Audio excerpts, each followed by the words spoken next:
Welcome to our channel. Today we how to authenticate brand assets in Figma with brand guidelines step by step clearly. Open Figma and create a new file or open an existing one. Navigate to the Assets panel on the left side of your screen. Click on the Assets tab to access your design resources. Locate the Team Libraries section within the Assets panel. Ensure that your team library is connected by clicking the library icon.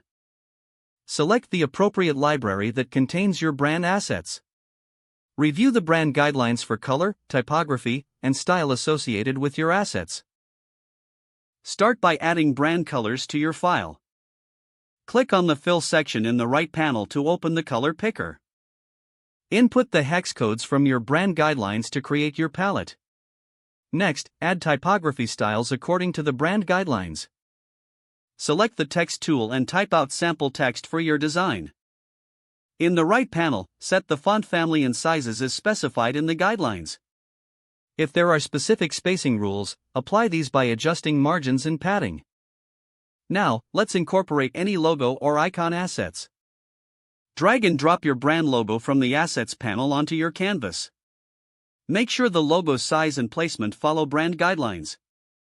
Check for proper alignment and balance of the logo within your design. Next, use components for any recurring elements. Create a new component for buttons or UI elements based on your brand styles. Make sure every component adheres strictly to your brand guidelines. As you finalize your design, constantly refer back to the guidelines for quality control. Review the entire design to ensure consistency in colors, typography, and logos. Once complete, share the design with your team for feedback. Apply any necessary adjustments based on their input while ensuring adherence to the brand guidelines. Finally, export your design once it meets all the brand requirements. If the page does not load, refresh the browser or try again in a private or incognito window. Make sure you are using the correct email address, then retype it carefully to avoid small typos.